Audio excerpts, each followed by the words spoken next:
I feel about the Jurassic World movies how you feel about the MCU movies, where it's like, Oh yeah. oh, the bad guy is just like an evil version of the superhero, right? Like Jurassic World 1 and now Jurassic World 2, it's like the main problem is that we created a super genetically powerful dinosaur. So we saw that in the first one. And guess what? It's also in the second one. And I'm like, fucking get new ideas or stop making these movies. But then again, it is one of the 100 top grossing films of all time. So then I get why they still make these movies. Money. So my point is, stop watching these movies so that we stop getting them, for fuck's sake.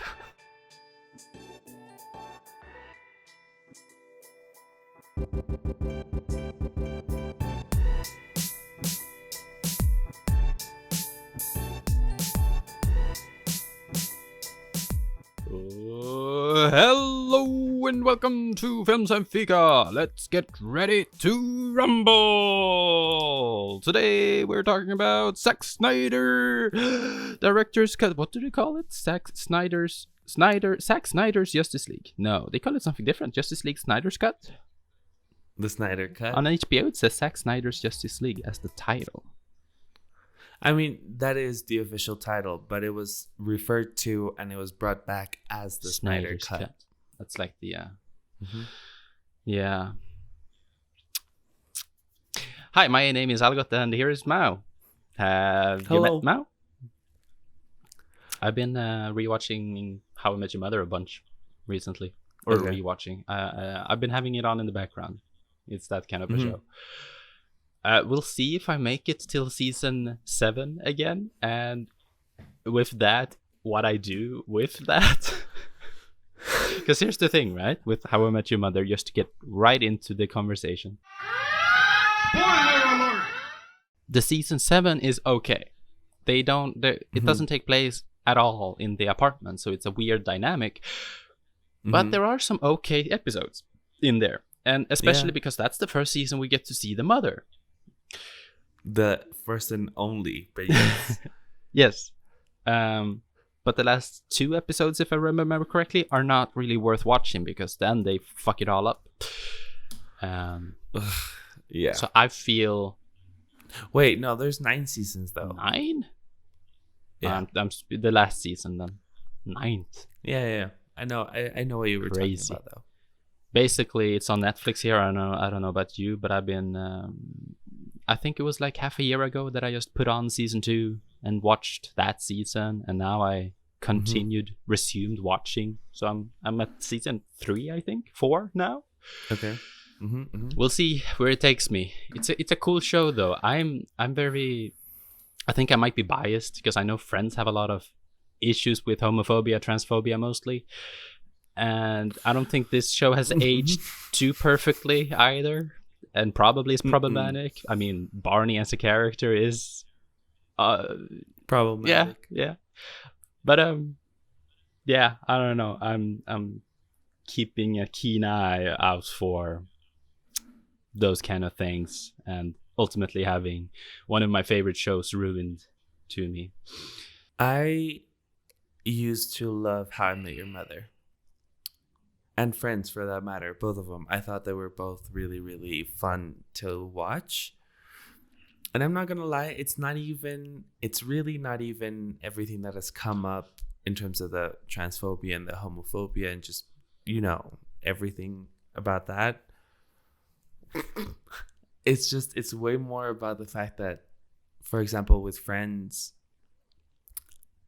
I can't stand Ross anymore. Oh no. I think Ross is so he's still funny to me most of the time, but there's seasons and there's episodes where I just can't fucking stand him. And the problem with that is that, I mean, it's not a problem. Realistically speaking, I've seen that show upwards of 25 times all the way through. So I've enjoyed it, right? I had my time with it. I enjoyed it a lot. But now Ross is he's so problematic. And yeah. Oh, that's it. And then so because I can't stand one of the main characters, I just it's kind of sad. And when it comes to How I Met Your Mother, there's two things that I know. First, actually three. The first thing that I hate with a passion, because I was rewatching it last year, well, quarantine. I hate the whole Barney and Robin thing. Oh. I hate it. I hate it. I hate Whoa. it. I hate it. Well, let's agree to disagree on that one. I find that, especially when Robin is his wing woman, it's cool. I don't mind that, honestly. It's No. character development and shit. When they break up, then it goes all to hell. But whatever. No. For me, it's the whole. Oh my god! I just hate how they like get together behind Ted's back, and then it's like, okay, it's fine, whatever. They start dating, and you're like, you know what? They actually make sense together. Like they actually work, and then they break up again, and then Barney gets with Nora, who's objectively really good for him, and then he fucks that up by cheating on her with Robin. I forgot about that character. And then Robin backs out and stays with, I think it's Kevin at that time, who's her boyfriend. And then, that happens. But then they do get married. How do you remember these names? Point is, they get married one episode. And then the next episode, it's like 30 years later or however long, 2010, whatever. I don't care. And they're divorced. Yeah. Why make the whole season about them getting married just to have them end up being divorced? Well, that's the entire issue with this writers and all. I mean, yes, the fact that they get back together just to have them getting married, just to have Ted finally meeting the mother, that's weird. That's awkward. But it's so bad. It's like that's the issue with shows, and then they're greenlit for 3 seasons ahead. I've been watching a little bit of New Girl also. And if you've seen all of New Girl, you know that they are really struggling with pairing characters together and having to break them up to make things interesting, and then putting them together the first episode of the next season, and then just in and out. And How I Met Your Mother definitely have that flaw also. Ultimately, I'm not too concerned about that relationship, because it literally wouldn't be as interesting of a show if they would have been together, like what, season 5 or whatever, 6, I think so, and onwards. I skipped season 5. Season 5 I think is just like blah, but I really enjoy season 6 up until when they both start dating and then cheating with each other. It's just like, why? And then second thing I hate about it is Ted is so fucking frustrating.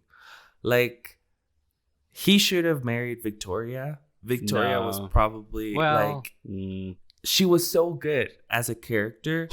And he's so like, oh, I don't know. Robin is still around. I don't know. Like, Robin's my friend. Robin's not your friend, bro. Hey. Victoria is too good for Ted, though. That's the. I agree. Sure. Okay. Sure. If you want to leave it like that, I'm okay with that. She is too good. And then fucking, you're telling me that we spent 9 years trying to get to meet the mother, who's amazing, and I love Kristen. I think she's so funny, and it's a cute character. So that you the yellow umbrella and her entire style and atmosphere, and the backstory, and the some bitches. Oh my!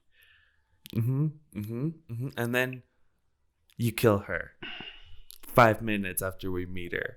5 minutes of motherfucker, and then it's also that he can go back to Robin, and I hate it. The issue with that is that in the same like arc that we see the mother that we've been building up for 9 seasons just dies, we also realized that in the same like time period of those 5 minutes, we realized that Robin is divorced, I believe. I don't even remember. And then it was like, yeah, you go, Dad, just go with the Aunt Robin that you've always wanted. What do you mean always wanted? The past 3 seasons has literally been Ted obsessing about other women.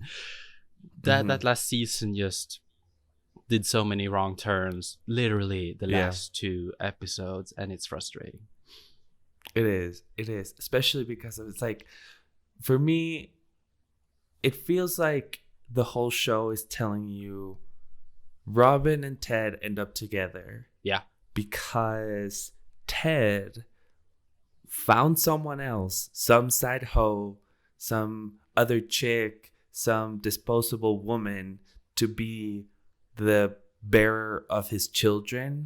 And then once that was done, he's like, okay, I have children, I had the wife, I did what I had to do, now I get to be with a woman that I actually want to be with. And I feel that is such a fucked up message, where it's like, because even from Robin's like side of it, it's like, you know what, I don't want to have children, I don't want to get married, so go find someone else, do that with them. And then when that goes to the shitter, which, you know, arguably they kill her off, but that's just bullshit. But let's say, you know, once that goes to shit, you can come back and now we can be together because you got that out of your system. And I think it's just so problematic and I hate it. Yeah. Maybe it's not that easy to write season after season. I mean, look at Game of Thrones if you want to stir up more, dude. I don't know. I enjoyed it. I enjoyed what they managed to do. I agree that it wasn't perfect, but I disagree with it ruining the show. I feel there's other very much, like, I think there's other better examples of an ending a show, ruining a show, where it's like How I Met Your Mother ruined the show. Fucking, because it literally was the equivalent of them waking Ted up and being like, it was all a dream. Yeah. You're still with Robin. Yeah. Fuck you. I've heard Lost ruins the show. I would like to see Lost. Dexter. People claim that Lost is a really good watch. Of course, it never makes sense, and half of the things that are presented are never resolved. But I would like to see what Lost. Was Dexter that bad? I've heard Dexter was really bad. Like, people were pissed. Again though, like, A, endings are hard to pull off, and B, people are always gonna be mad. Yeah, it's like you spent this much time with the characters and now it's actually ending.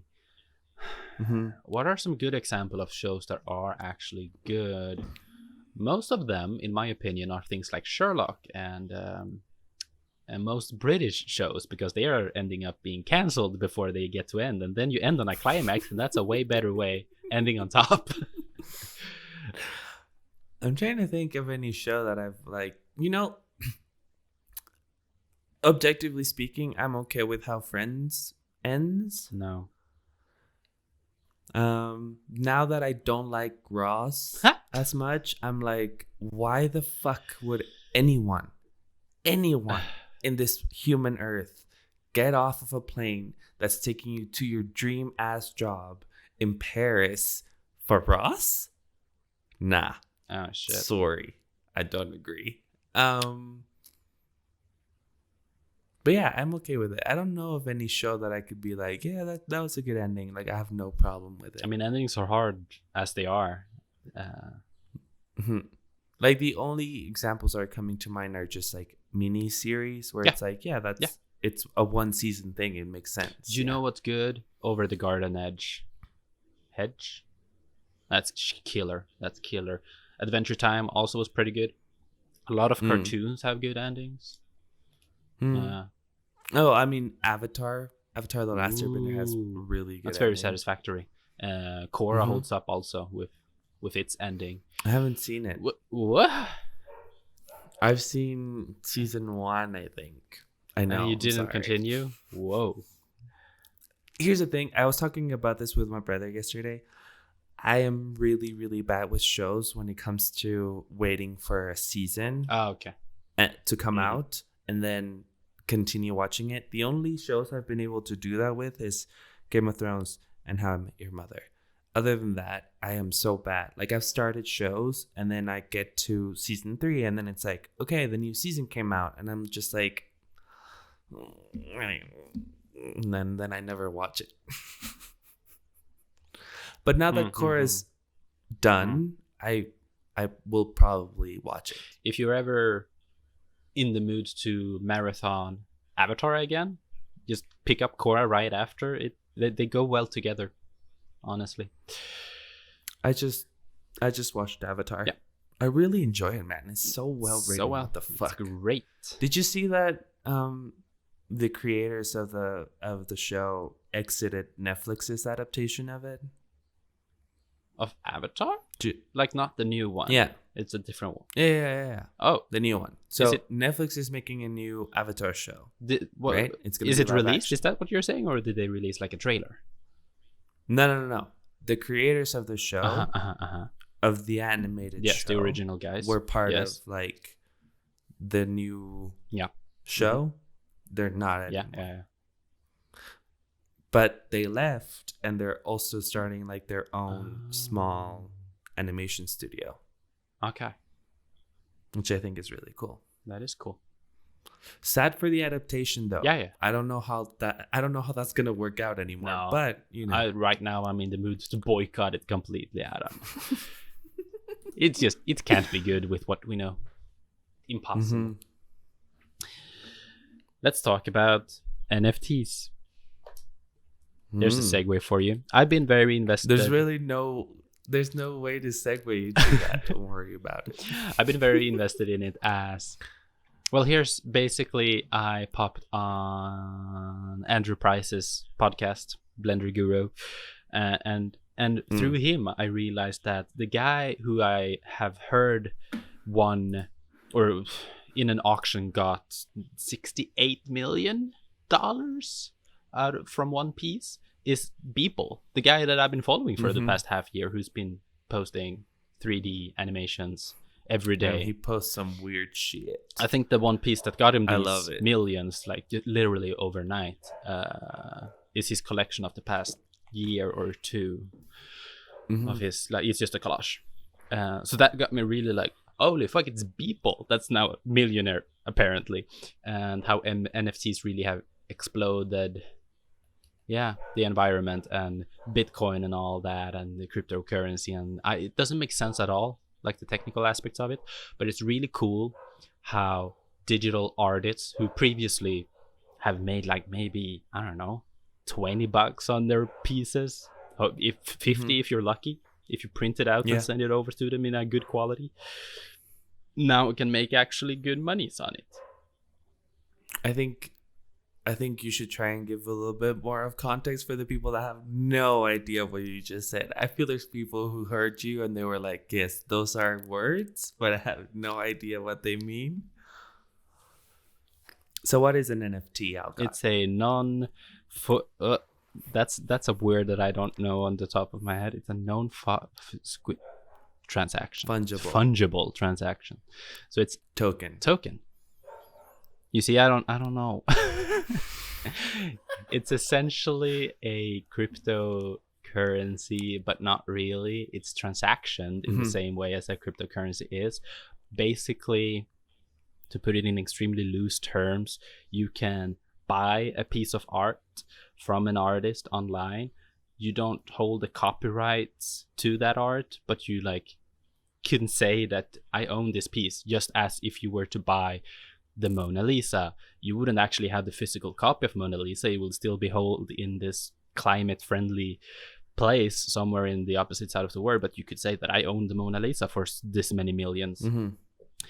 And then as more people buy art from this artist, the value go up in this artist or down, and that's the entire environment that they are in. And you can sell this art that you own, the Mona Lisa, you sell it for now double the price a few years later. Yeah, so it's basically like a certificate. Like an NFT is proof that you own the original copy of this piece of art.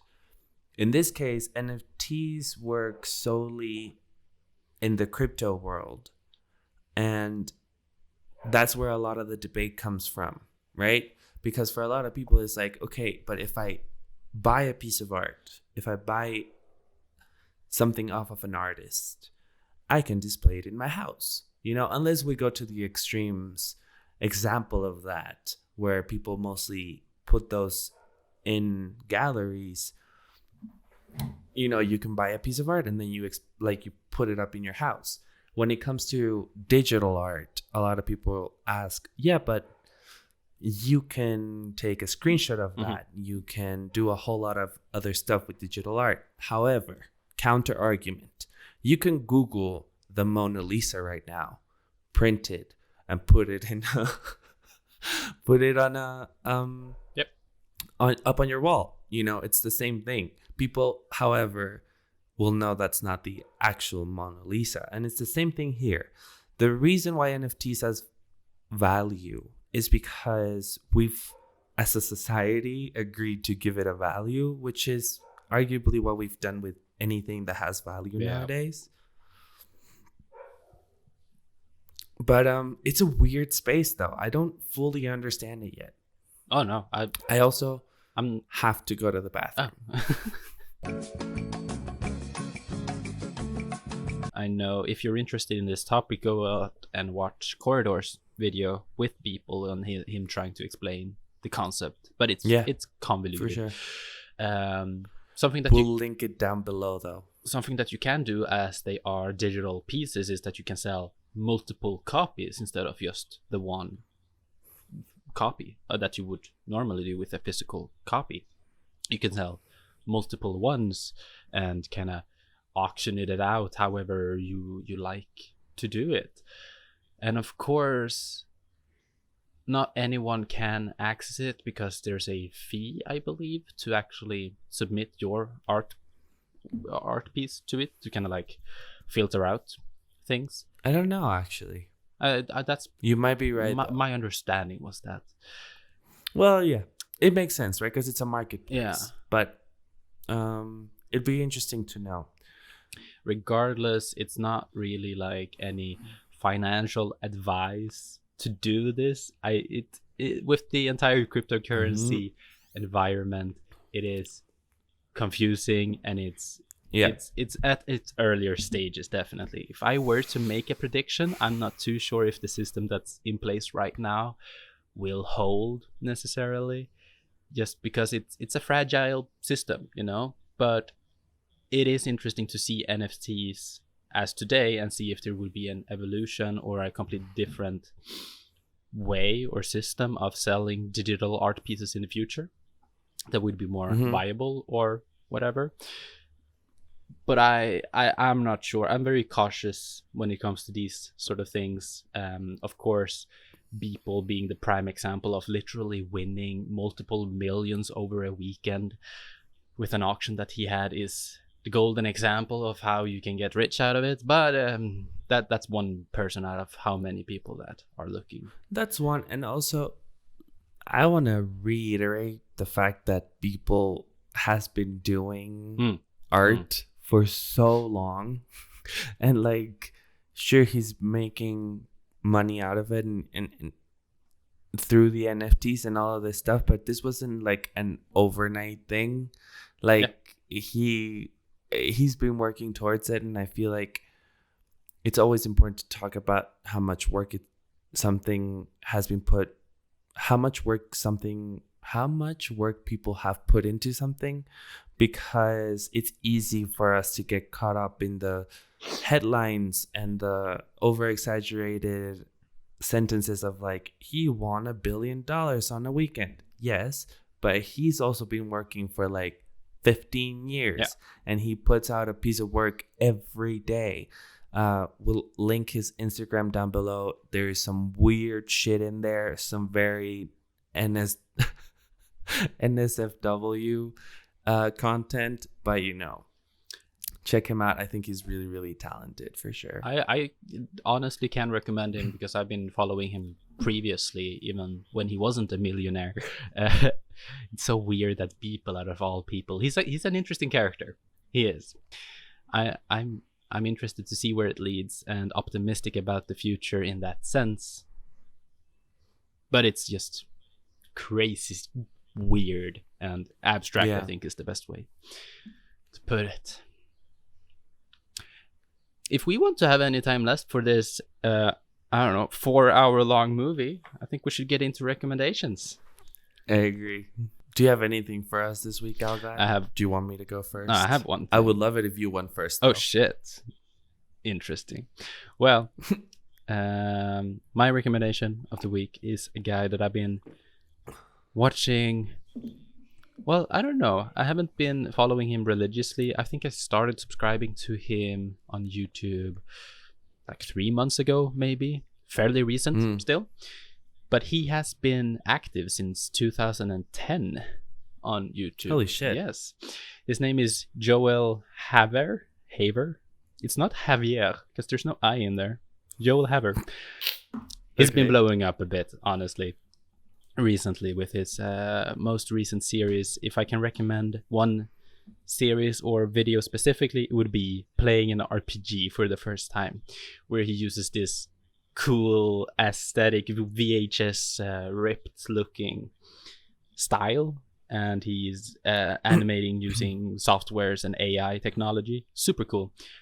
But why I really enjoy him is that even though that piqued my interest with his video game related content, he currently is producing shorts and skits about once a week, I believe it is.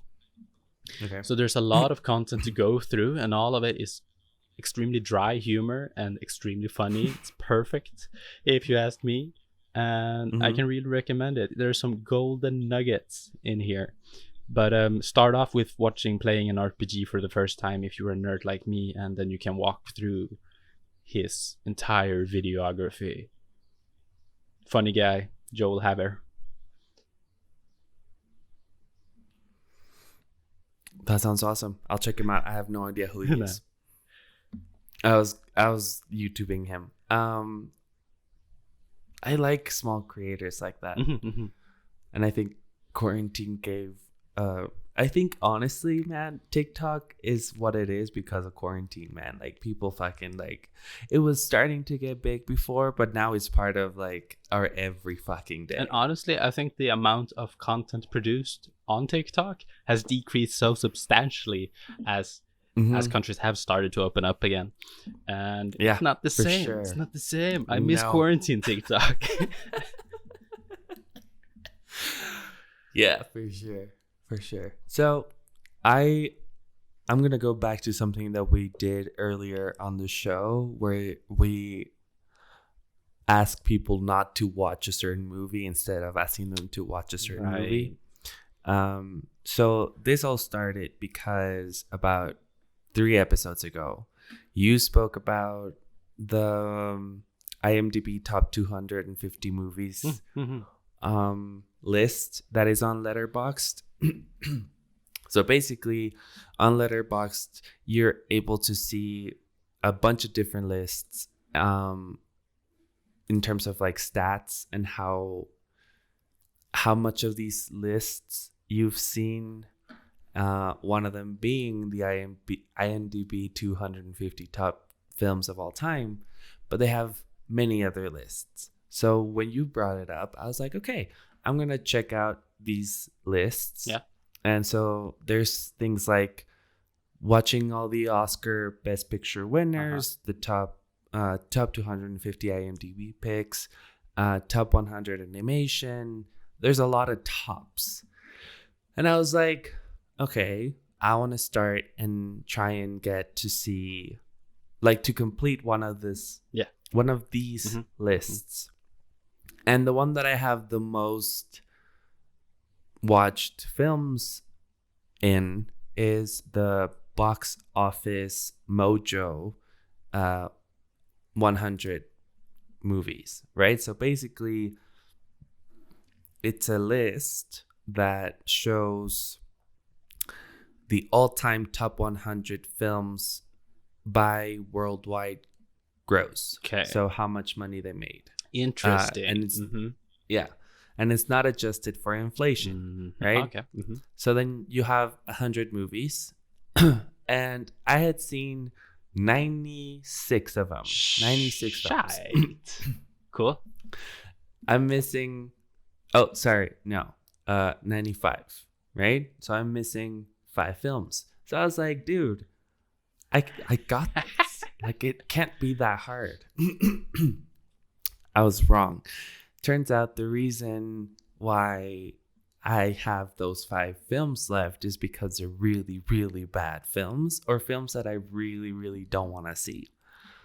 Because I know Frozen 2 is not a bad film. I just don't want to see it because I didn't like the first one. Why would I sit through the second one? Anyways. Oh, well, yeah, it's not better than the first one, but it's a good sequel. So Frozen 2 is one of them. And then the Minion movie. It's okay. And then Despicable Me 3. It's not that great. And then this random, I think it's Chinese film. Chinese, yeah. It's called Hi Mom. And it came out 2021 apparently. But there was one movie in this list that I was like, you know what? I might just watch it and get it over with. It's the Jurassic World Fallen Kingdom. So it's the second Jurassic World film. Ooh, nice. I sat down to see it and I was like, worst case scenario, man, I just don't like it. I was wrong. I didn't just not like it. I hated this fucking movie and I want to not recommend it to you guys because it was so bad. It was so bad. Honestly, this movie plays it safe in every fucking way possible. It is not a fun movie to sit through. The CGI looks good mostly, but also fuck you. Because I'm not going to sit through a 2-hour movie just because it looks good. I don't agree with that. Realistically, the reason I saw this was twofold. First, because I really want that 100% in that list and I will get it. I promise you that. And second of all, it was on Netflix. Like it got added to Netflix recently. So I was like, I'm not going to pay for it. Okay, I'm okay with that.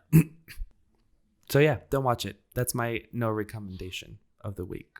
Yeah, I don't know, man. I really like all of these lists that Letterboxd have. They're really cool. There's one that it's one that's called Top 100 Films Directed by Women. Oh.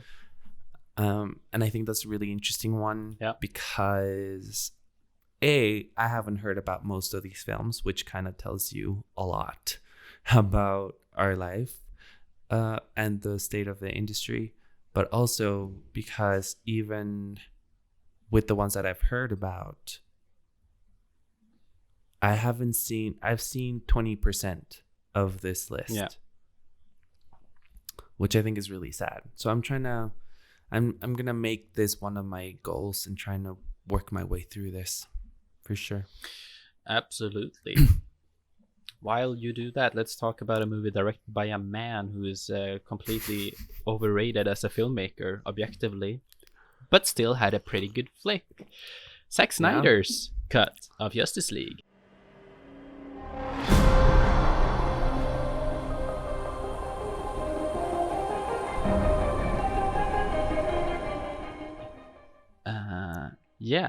A little bit of backstory with my relationship to Justice League is that Justice League came out right before Endgame. I don't even recall because I didn't care about superhero movies. This was my top of superhero fatigue. Still fucking bored out of my mind of superhero movies. And I saw Man of Steel, but I think I might have fallen asleep or I only had it in the background because I remember nothing of it. I did not see Superman versus Batman. I don't think I'm missing out seeing this one because it made sense still. Just the beginning was a little bit confusing, but it was fine. You don't have to have seen movies previously to enjoy Justice League, I would say. Seems like you're agreeing. Yeah, of course. But if you have some sort of knowledge of the DC universe, you're not missing out on much. I think that's my biggest problem with this, and we'll get to it once we start talking about spoilers and everything that's specific. Because I thoroughly enjoyed this film. I will be clear. If we're talking 5-minute quickie spoiler review, I will say, if you're at all interested in Zack Snyder's vision for the Justice League, definitely watch it. I feel the runtime is barely noticeable. I was like in it for the whole 4 hours. I thought it was super cool, but it is not perfect. And I think there's a very interesting idea around this movie right now, which is that I feel like for a lot of us, we're gonna rate it based on the fact that we saw the 2017 version of it, right? So for a lot of us, it's more about how much more we liked it than the other one that we saw. Naturally. Than like this being an objectively good movie. I don't think it's a perfect movie. I think it's a really good time. And I would definitely recommend people watch it for sure. I, for one, did not see the Justice League movie, if that wasn't clear enough. And, it is 4 hour long after all. It is a bit of a commitment. And unless you're a Snyder fan, which I'm kind of am, I enjoy his approach to filmmaking. Yeah. But I can't recommend it for anyone who's not invested in either Snyder or the DC universe, because, DC is infamous for not having the best movies. The shows are better than the Marvel shows. Might not be true anymore with WandaVision and the coming ones. But I don't know. I don't know about that anymore either. Fair enough. It's just that I don't know. I can't really recommend it for the superhero reasons, and it's definitely a little bit more of a filmic movie with the color grade being washed out, and there's a lot of plot going on. For the casual viewer, 4 hours is not gonna be that interesting if you would be the kind of person that is satisfied with the original Justice League. Here's the thing. I feel in my head, if you're listening to this episode, you're already kind of interested in what's gonna, like, in what it is and what it was. So I feel like this was definitely made for fans, and a lot of people are having an issue with that. Really? But I feel like having an issue with this movie because it was made for fans would be the same as having an issue with the extended version of the Lord of the Rings films, because those were made for fans. Yep. Right? So I feel this movie exists because of the fans. It was made. We are able to see this because a whole bunch of people on the internet asked to see it. So then if you know that, if you have that in your head and you're interested, go ahead and watch it. Like you said, Alka, if you care about Snyder or if you care about DC, I think you've probably already seen it anyways. So this is like a moot point. But yeah.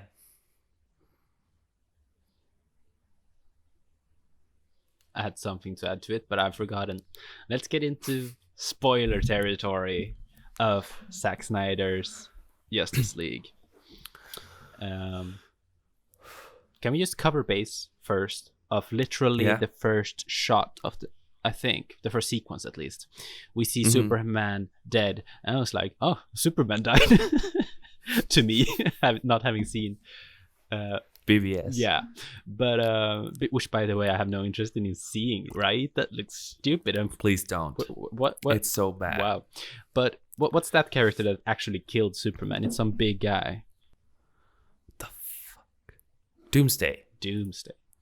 So Doomsday ends up getting killed by Batman, or how? It's okay. I don't remember most of it. Basically, from what I understand, it's like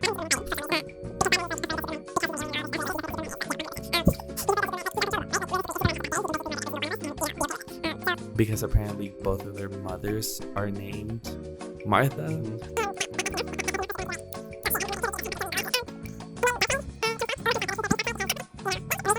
Point is, Superman dies. Sounds rad. Awesome plot. Superman dies. I know about that. I've seen the trailers and stuff.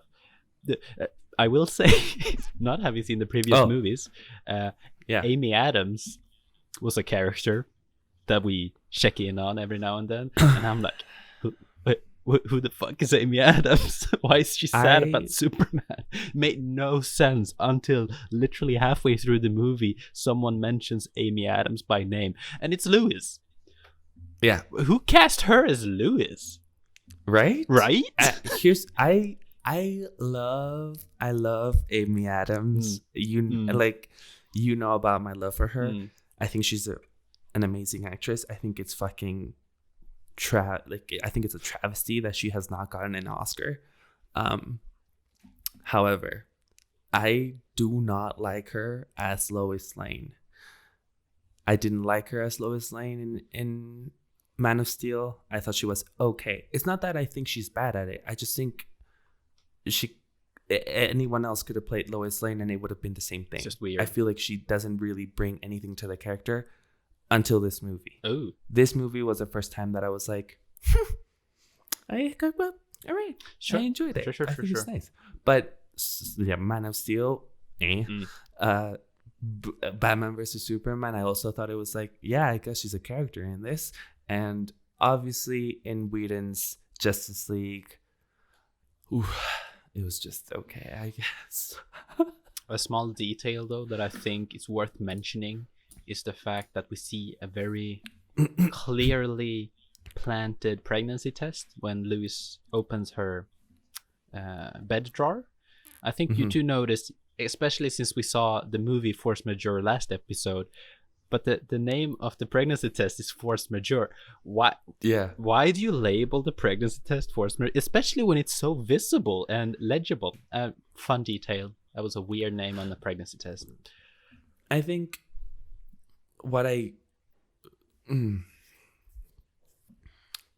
I think the reason why I like this movie is simply because you truly get to appreciate Snyder's vision for these characters, right?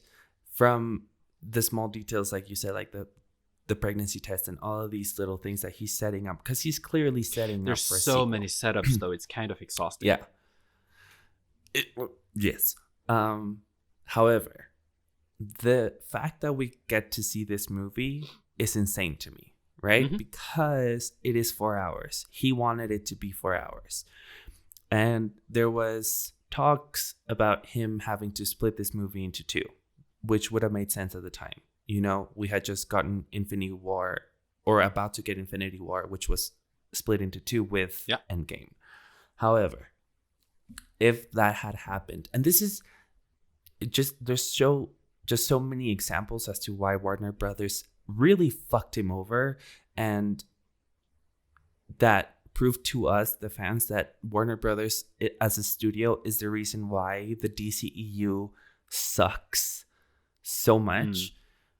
They wanted to split the movie in half, right? If you were to split the 4 hour movie into 2 2-hour movies, the first one would be boring as all shit, right? Like, it just wouldn't work on its own because it is all set up. It would have been Batman going around trying to recruit these people, and that would have worked for a setup movie, but it would have been very boring. Yes, there would have been like a few fights with Steppenwolf and stuff, but yeah, very anticlimactic with the 100%. So we got this movie, and again, it's not perfect. I'm not gonna lie, even though I am pretentious as hell, I don't get the 4:3 ratio. Like, just fucking why? I was confused to what the reason was because I heard multiple things. Okay. I haven't heard anything of it. I'm interested. Tell me. Some source claimed that Snyder wanted to shoot in IMAX, but to my understanding, he wasn't able to shoot IMAX, which is close to or in the same format as 4:3.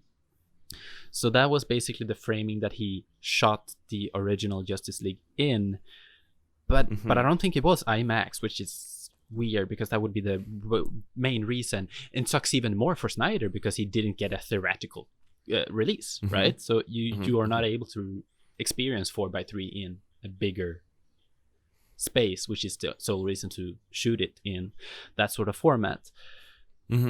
But some other guy claimed that it's just his vision, and you even get watching it on HBO, you get this like this movie is in 4:3 to preserve the original vision of Zack Snyder, I have no idea to why he would shoot it in that, because you go into it expecting it's being it's an epic film, right?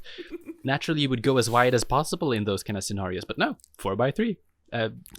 It's weird, but I will say some frames are absolutely dope looking in 4:3. I agree, but most of it you can see it wasn't meant to be shown in 4:3. Yeah, which is weird.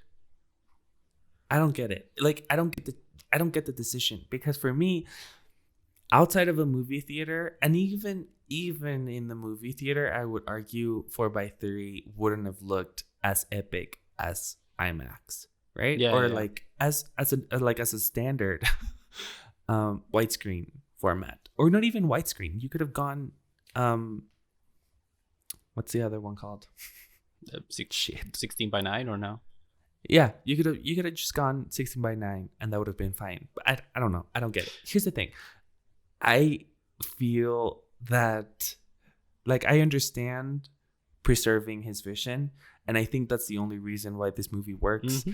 And I will tell you this: is it not a Zack Snyder film? No, it's very much so. Mm-hmm. The amount of slow-mo in this motherfucker is insane. And it's dope, man. It's like 300 all over again with what's her name? Gal Gadot just going from bullet to bullet. It's so rad.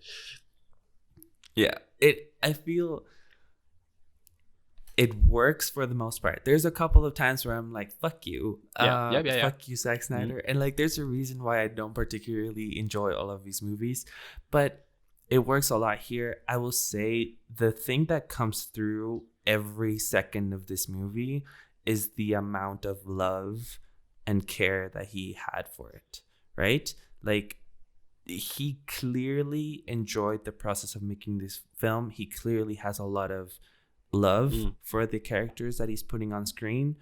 And it just makes sense as a 4-hour epic, right? Yeah. Is it perfectly paced? No. Will you understand and enjoy most of it if you have no previous knowledge of the DC universe? No. But then again, if you have no previous knowledge of the DC universe, why are you sitting down and watching a 4-hour movie? It's not the movie. Exactly. And that's my main issue when it comes to, what's the word? The Avengers as a concept. Franchises. Mm-hmm. Is that this is a very much of a franchise movie. It's building up to become a franchise. And that's my bigger issue with that, because it doesn't work as well on its own, because you have weird setups. Some of them come off kind of weird compared to others. And some of them are completely hidden, apparently, and you have to read into it to see what the intention is. Yeah. And it's whatever. He's been working really hard with the Batman versus Superman and Man of Steel to lead up to this, but it has been practically unsuccessful compared to the Avengers and all. Yeah. What's really, really cool, first of all, the fact that Cyborg actually gets a character arc and we actually understand why he is. Love that. Yeah. I don't even know why Whedon chose to cut that. Like, he cut that completely? Most of it. Whoa. Like, we don't get any of it. So, because Snyder's cut, it is Cyborg's movie. He is the protagonist here. Yeah. Interesting. So in Whedon's version of the Justice League, everything that you see in this movie is implied. Right? It is implied that Cyborg and his dad have a bad relationship. It is implied that Aquaman doesn't want the throne to Atlantis. It is implied that Batman is the one who brings them all together. Like, there's so much implication because Whedon grabbed 4 hours of footage, used half an hour, reshot the other hour and a half, and made a Frankenstein monster out of this thing, right? And I think it's fucking unbelievable how the actions of one man fucked over an entire franchise. Oof. Hard hitting. Dude, because it's so dumb. Okay. All right. Like, that scene with Superman and Lois Lane at the farm. yeah, right? yeah. Okay. For the longest time, we thought that scene was not shot by Snyder. When I was watching this film and I saw them go to the farm and they have this whole dialogue and the conversation and all of that was reshot by Whedon. He reshot that. That's why he brought back Henry Cavill from Mission Impossible and they had to CGI his fucking face because he had that mustache. Yep. So a lot of people were like, well, I guess Zack Snyder never shot it. Otherwise, why reshoot it? Turns out, Snyder did shoot it. He did have dialogue, pretty much the same dialogue. So why the fuck reshoot it? If you ask me, that it's all about like fucking director ego. Yeah. I'm not gonna lie. Yeah.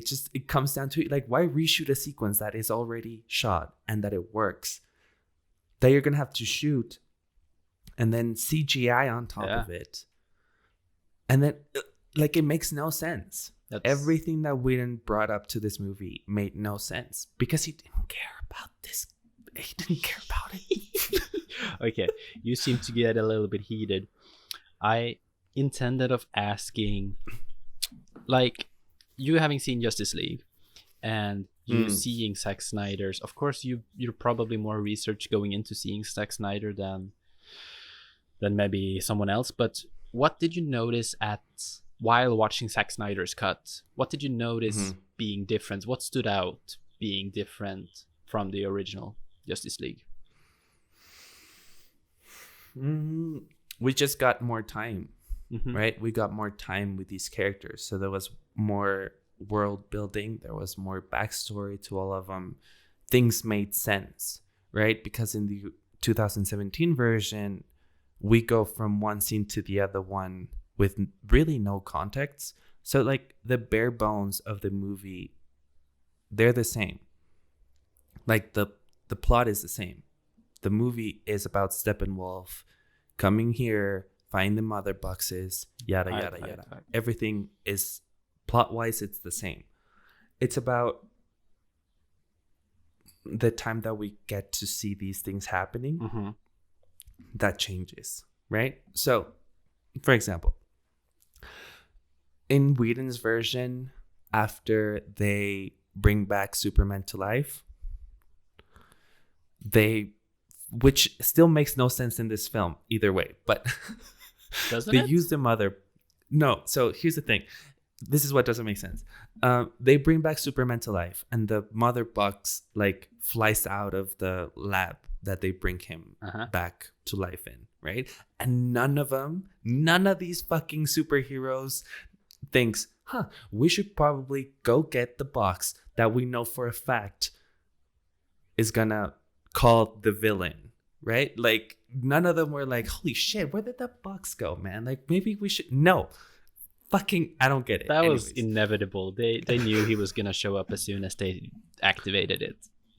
Exactly. But in this version, we get to see Cyborg's dad go get it, and he like there's a reason as to what happens. Gotcha. In the other movie, the box flies away, lands in a car, they fight Superman, and then once they lose to Superman, they turn around and the ray of light comes down and gets the box. So you're just left there like, what the fuck just happened?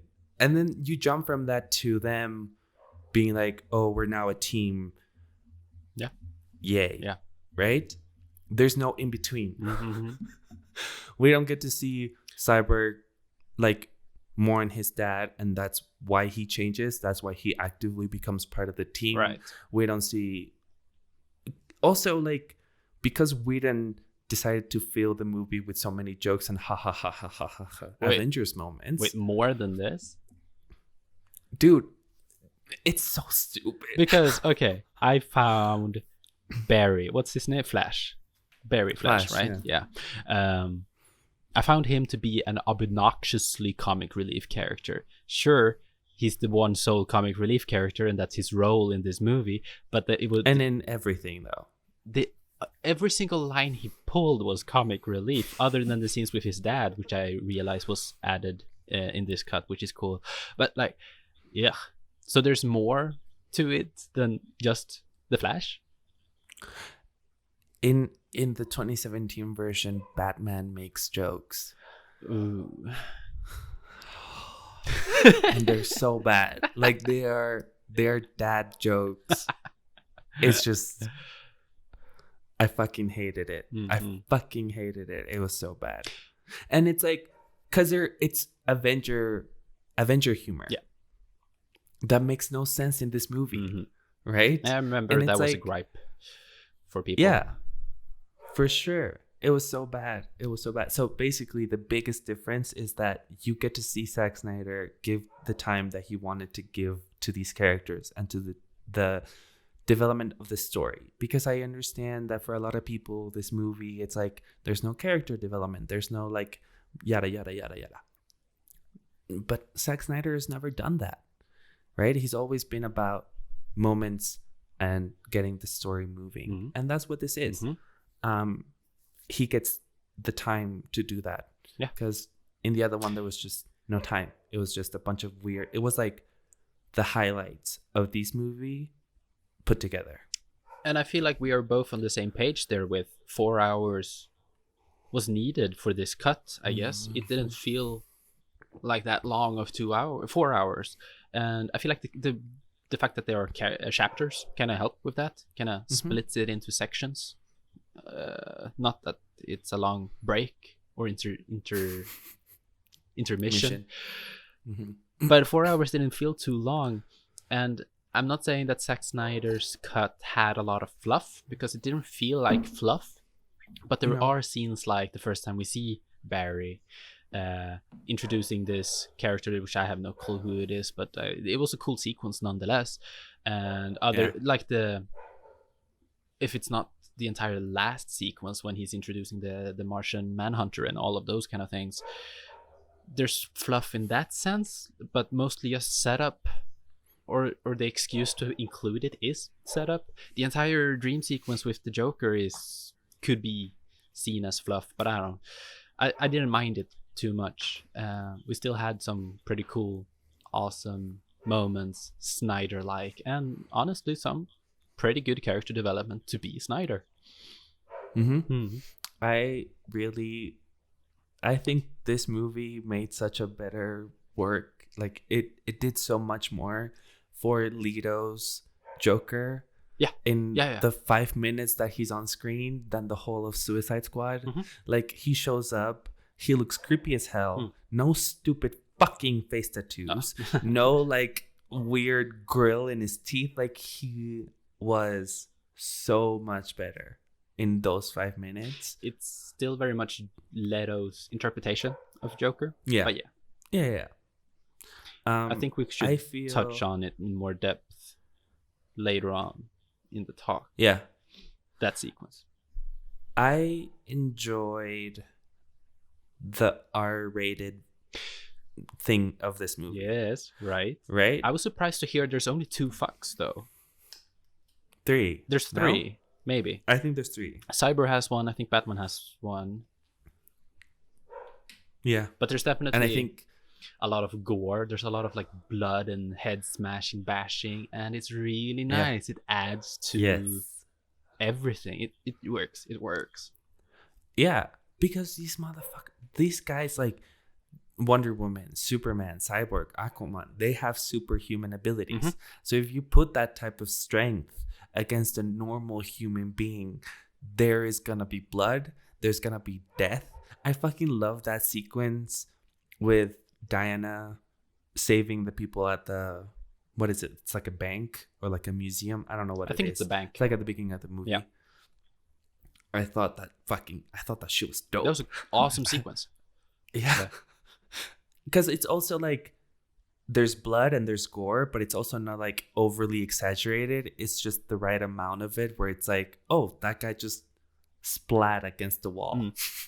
And what I mean about the swear words or cuss words is like, even though we only got 2 fucks said, or 3 maybe, there was definitely more of a raunchy language to each other that it's abnormal, or it kind of stood out because you're not used to seeing that, because all Marvel movies are PG-13. They're coming some regardless. It kind of stood out, and it works very well, mostly because it's Snyder. I would say the best Snyder movies are R-rated, and he's just allowed to use gore, and it works so much in his favor as a filmmaker. Realistically speaking, the thing he's trying to do is that these characters are actively living in our world, and they're jaded as hell. So why the fuck would they speak like Captain America? Like, sure, maybe Superman, just because he has like this whole persona thing going on. Yeah. If you wanted it. Sure.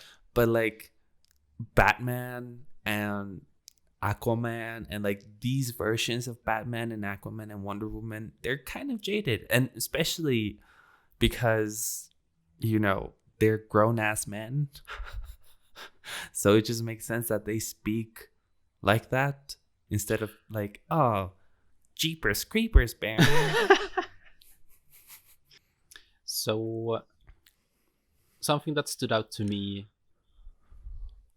is when it comes to reshoots and such, CGI is something that I want to touch on. It can be fairly quick though. Okay. But no. Steppenwolf, comparing it to the original and this one, baller. Holy baller. Fuck. Dude, that I didn't see. I don't even remember if Steppenwolf is in the trailer for the original Justice League, but that looks bad. Easily compared to this one. Amazing character design, mostly.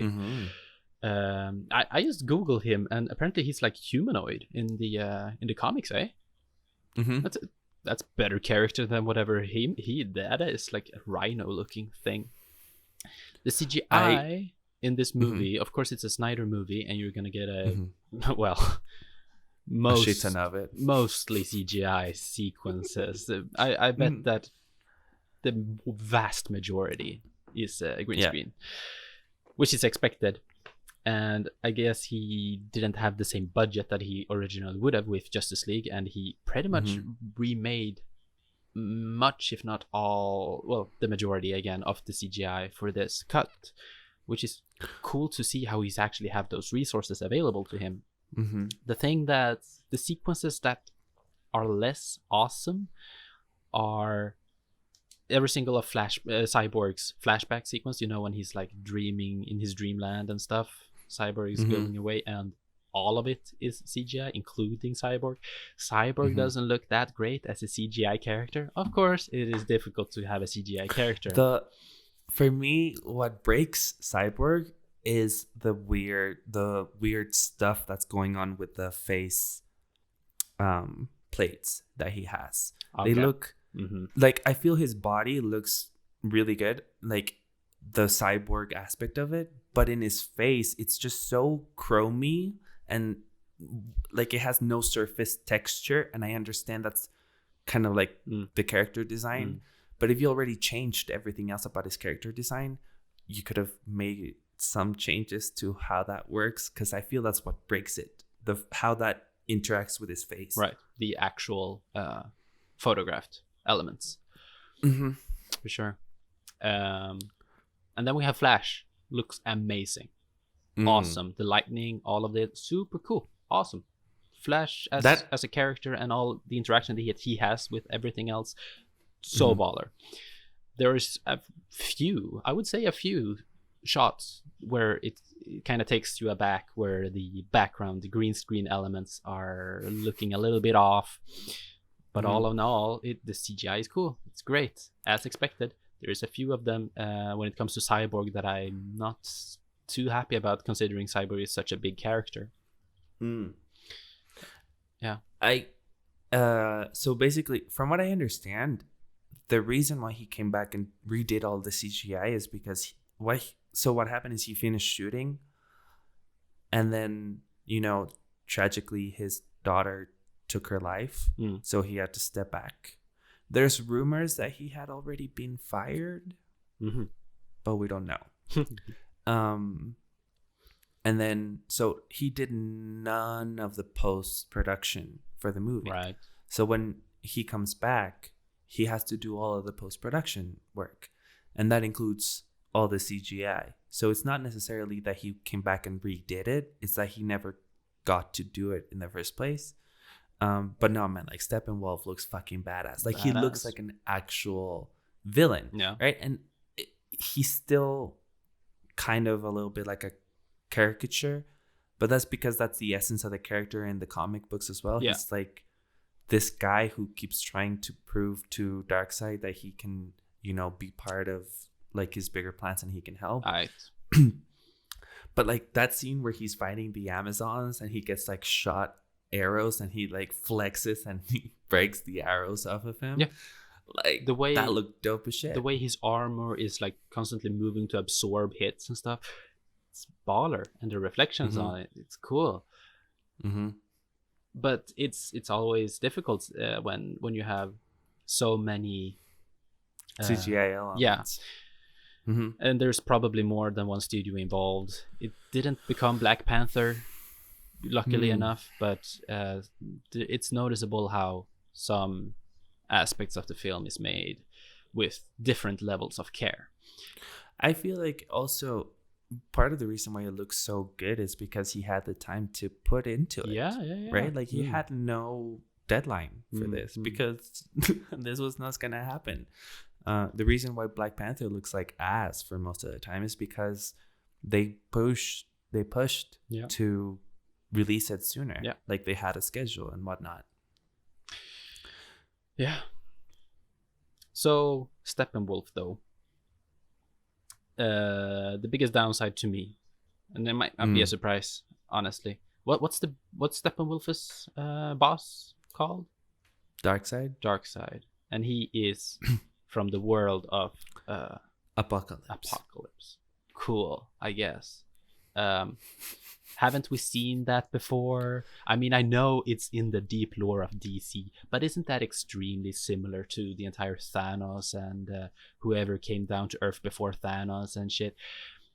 If you're gonna make a movie adaptation out of the comic book, do you have to take exactly the same characters and have it play out the same way? Can't you just have Darkseid come down right away? I don't know. I feel like it's kind of overdone. We've seen it before of the entire villain. But again, my biggest gripe with DC has always been the villains. Diana's villain is super boring. I bet that the same thing plays out with the guy who ends up killing Superman, whatever that was. Seems like just an alien person. Doomsday. Yeah, super badass, cool guy who's invincible, except against Superman, I guess. You have heard me argue about this before, but the villain to me is just boring. I don't even know what his motivation is to colonize. All right. And then he has all of these minions flying around. That's stupid. I thought it would have been really cool if Darkseid came through the portal, even if that had like to add an extra hour of the fight. Okay, I understand why you didn't, but you know, like I said, it's not a perfect film, and like, because there's a lot of things that are weird about the film. It's like, it's weird, but it makes sense in terms of comic book logic. Right. So, same thing happened with Doctor Strange. Right, Doctor Strange in the Marvel movies, he's being amped up to being one of the most powerful characters of the Marvel movies, but he gets, you know, his ass kicked like a bitch in Infinity War, at the beginning of Infinity War, and he gets kidnapped and all that stuff. The argument can be made that because he can see the future, he knows that he needs to lose the fight so that they win the other fight, right? Technically. And it's the same reason why, like, for example, in this one, Martian Manhunter comes to Lois Lane and he's like, hey, you need to be okay, girl. Like, it's the same character. Self-care. They even have the cape. He's like, self-care is everything, girl. You gotta be okay. So he cares enough about the world to go get Lois Lane, but he doesn't care enough to like join in on the fight against Steppenwolf. Supposedly it's because he can also see like the big picture aspect of it, and he knows that the Justice League needs to fight this guy alone so that they become a proper team. Yeah. Right. And that's why he doesn't intervene. But it's like,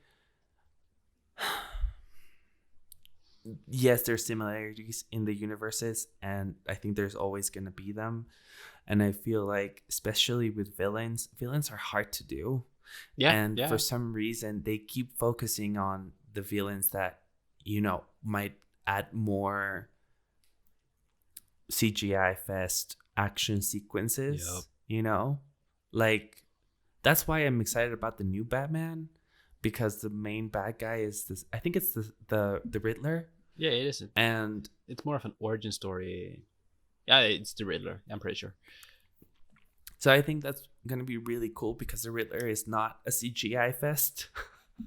And the version that they're working with is a pretty dark and messed up Riddler. And I think that's going to be an interesting take on the genre. Not that there's anything wrong with Jim Carrey as the Riddler. Just putting that out there. It's just, it works, man. The movie works. The movie works on a lot of levels. And I think realistically that's what it has going for it. Like, I finished it and I honestly had a craving to be with these characters for longer. Yeah. I must say, even though I'm fed up with superheroes, I got a little bit of a temptation to boot up Batman Arkham City again, play through that game again. So yeah, it's succeeding in that, and it's impressive how you can take something that I've heard so much bad about, being the original Justice League, and actually make something good. As, however, artistic Snyder might be. Yeah. With his because vision. it is definitely a Snyder film, 100%. But I think what really works is that he really cares about these characters. I don't know the reason behind it. Like, it could just be that he loves the original comic book characters, but I like, for example, have you seen the second Wonder Woman? I don't know. No. It's fine. Like, it's really, it's a sequel. Because I was not a big fan of the first one. Hey, then you're not going to like the second one for sure. But what I think is that, sure, Snyder is not the best at female characters, and I think that's why Lois Lane didn't work previously. And if you think about it, like, he's just never been really good at female characters. I don't remember Sucker Punch enough. But there's no real female characters in 300. And the female characters in Watchmen are kind of like, okay. Yeah, well, no. Yeah. So, but for some reason, I think the reason why I like Wonder Woman the most in this film, more than on her original or like standalone films, right, is because of the fact that you feel how much of a badass fucking awesome character she is. True. Like, how powerful she truly is. And like, because in her other films, in the first one, the villain is boring and like, just, you don't care about him, so you don't really understand how powerful she is. And in the second one, it's just like, again, boring villains. But in this one, because like, you get to see her fight against humans and against aliens and against this like Steppenwolf motherfucker, you get to see that she's so cool and that she is an integral part of the team, just as much as Batman, just as much as Superman. That I just want to keep seeing more of her. And I understand that a lot of people were not happy that Gal Gadot was cast as Diana, but I think she's perfect. I think she's perfect for the role. and she really shows up as a badass character, especially as Yeah. Superman is out of the equation. She is And now the most powerful one. Yeah. And I mean, like, the theme song that Hans Zimmer wrote for her is so fucking cool, man. It is so dope, like with the electric guitar, and you like the one that you hear whenever she's I think it's the first sequence that we see her in that we get to hear the theme song. I think it's so dope. Is it the one iconic one? Yeah, I think so. It's kind of been memeified too much for me, so I think it's ruined therefore. But they removed music from that fucking guy, the guy who made, the composer for Justice League and Batman '89. Oh, Danny Elfman. Yeah, now I found that could be kind of sad because I like the Danny, but of course Snyder there's not the same frequency. Maybe I will say, I think one of the things that worked the least for me were the needle drops. Like, some of the music choices were not what I expected them to be. And the post-credit one really well. Yeah, exactly. That type of, it's just weird. Like, some of them work really well. Like, some of the songs, like actual songs that he uses, are really cool. But, like, for example, the one that he uses for the first time that we see Flash using his powers, where he saves Iris from the car thing, that was a weird choice. I was like, I don't get it. And it stands out so much, so makes you think about it, and then it just becomes weirder. I agree. Cyborg is super cool though. And when we go ahead, I don't even know new Cyborg's original origin story, and this one is a pretty cool take on it, even though I don't know how it realistically makes sense with the boxes or whatever. I really don't know his origin story either. Right. But I liked how they handled it here. I think it makes sense. And it's a pretty efficiently told, which is something rare to see, which is sad. There was definitely some emotion there. When we go ahead and bring Superman back from the dead, we get the first sequence of the, what do you call it, flashback, flash forward, or it was more of a prediction in that case. Sure. Yeah. And correct me if I'm wrong, but that was from Cyborg's perspective. He was like seeing into the future and stuff. I think so, right? Right. I understood it that way. That's why I understood it. And then later we see Bruce Wayne having dreams. A dream. Dreams. Is this some Martian Manhunter thing that's affecting? I guess it doesn't get explained. Yeah, and I don't. And I doesn't need an explanation. It could definitely be a Martian Manhunter thing. Regardless, but it works. The purpose of planting these little seeds in our heads as like, holy shit, Cyborg is now realizing that if they're bringing back Superman, he's gonna turn bad. That's not good. And then there's this dread, whatever, yada yada. It turns out fine. Superman is all fine and dandy in the rest of this movie until Batman has the same dreams. I don't know. I think we could have cut that out of the movie, and to my understanding, it was in the original Justice League, and because it's just another. The dream sequence that we see from Batman is like a continuation of the dream sequences that he had in the previous, like in Batman versus Superman. Right. Like that, when he's sitting down and he tells Diana, he's like, hey, I just had a dream where Flash shows up and he's like, hey, Lois Lane is the key. That happens in Batman versus Superman. That's true. As to cutting them out, it doesn't add except anything. For the last one though. Like the last one I really enjoyed. Other than that, I understand what you mean, where it's like, it doesn't really add anything. I feel the weakest one, which is interesting because it's technically the most important one, is when Cyborg gets, like, he plugs into the mother boxes and he gets taken into this place where it's like, we can be together, we can be happy, you can be yourself. And then he's like, but I'm not a broken person. I have a family. and like this like supposedly climatic moment in his character arc, I think that's definitely the weakest one of all those sequences. Sure, but emotionally or whatever, I feel like it was cool as a moment. That's the issue with Snyder. He has super cool moments, which is lowering the climax so much because you got so many climaxes. It doesn't compare.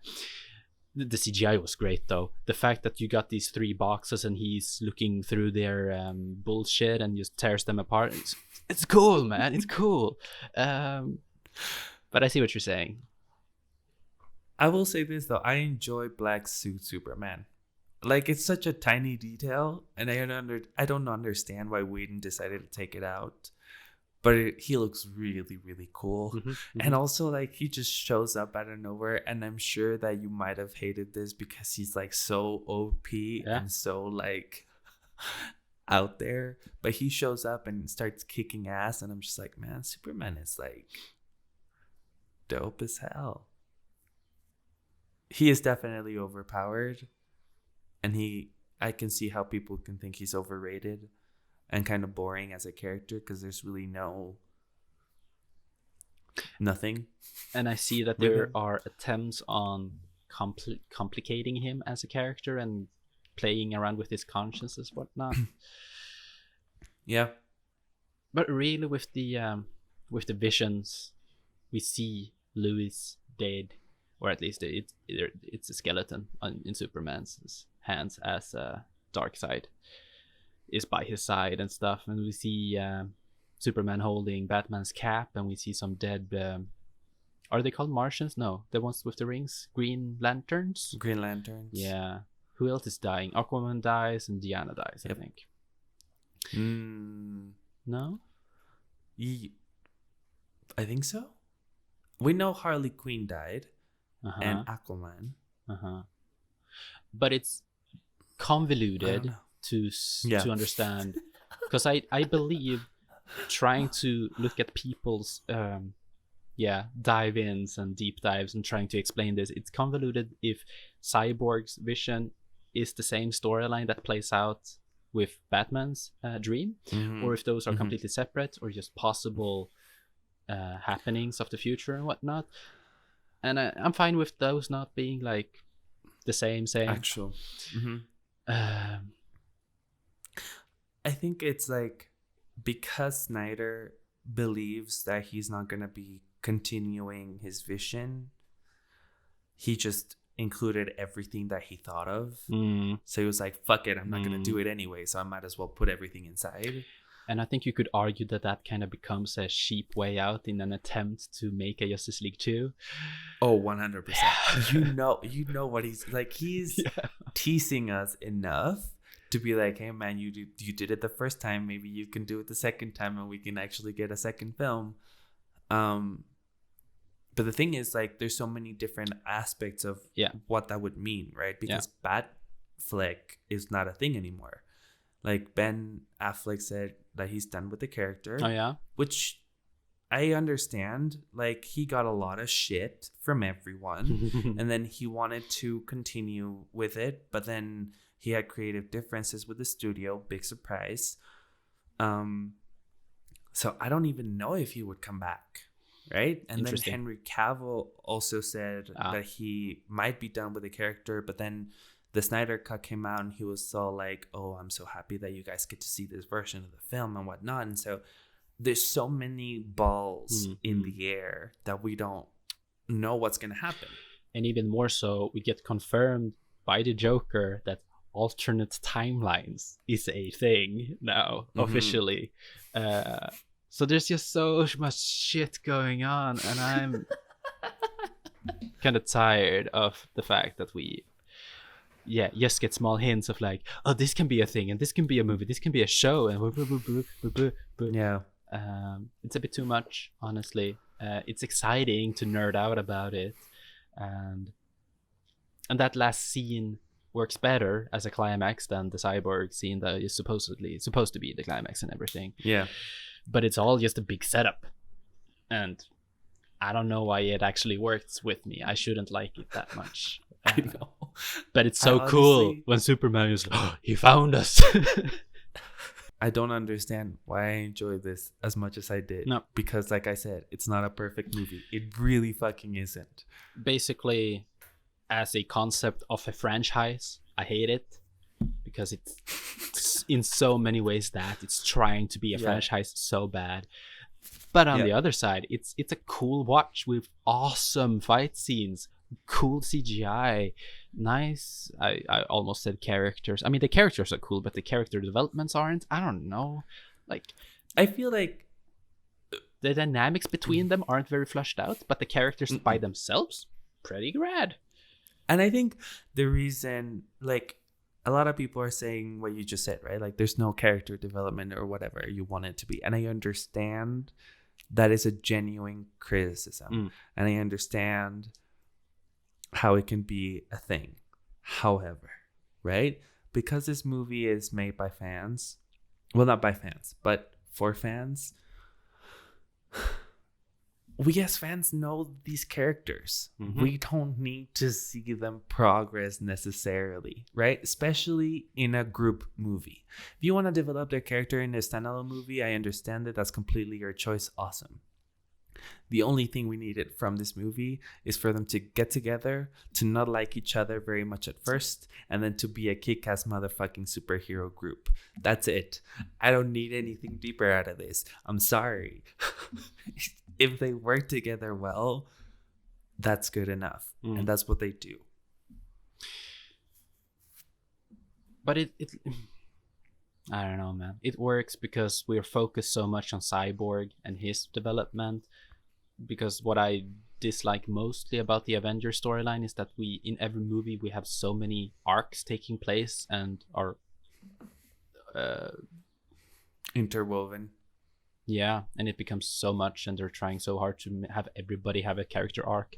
Maybe I'm just tunnel visioning, but in this one, I felt like we had a more specified thingy. Yeah. Yes. Do you have anything else to add to Justice League Snyder Cut 2021? Yeah. No, I think I've said pretty much everything I have to say. I think so. I'm impressed, but when it comes to ratings, I don't know. I could go 3.5, 4-star. I don't know. What are you doing? I'm going full. I'm going off brand a little bit with this one. I am gonna go with my gut feeling and purely my enjoyment of the film for this. Fair. Because realistically, like I said, this is a product, a very specific product, a very niche audience was in the mind of Zack Snyder when he was making this, right? Because this was not planned. This was not planned. The only reason we got this film is twofold. First, the internet. Second, quarantine. That's it. Warner Brothers knew they had to make something really fucking interesting to keep being important. Yeah. What a better way than using 4 hours of footage that's already shot. Yeah, exactly. Like, they would actively just have to put money into the post-production, and that was it. Yeah. And they would have like a 4-hour epic that they could market the shit out of. And so they did. So, like, me rating this as an objective film would make no sense because it is not an objective film. For all I care, like, any criticism about this film that I have is moot because this film was not supposed to happen, right? Like, I could talk about how it's full of fan service. I could talk about how there's a lack of character development. I could talk about the fact that it's 4 hours long, and realistically, that means it has a really shitty pace. But all that doesn't matter because at the end of the day, I sat down for 4 hours and still wanted more of it. And I still think about it, and I had a lot of fun with it, and I have really just a good time with it. So I'm going to give it 4 stars out of 5. And I'll join you. 4 stars out of 5. Yeah. Like with that logic, yeah, I felt the same way. Everything had it against it, and to be a superhero film, I enjoyed the heck out of it. To be what it is, yeah. Yeah. I think there's really no reason why this film should be thought of as anything other than fan service, and I am 100% okay with it. I hate it that I liked it this much. I am honestly super surprised that you did. Yeah, I know. Okay, my cup of coffee is over, and this episode of the podcast is over. Mao, hit it. Yes. Alrighty, yo. If you've made it this far into the episode, thank you so much for joining us on our conversation about the Snyder Cut.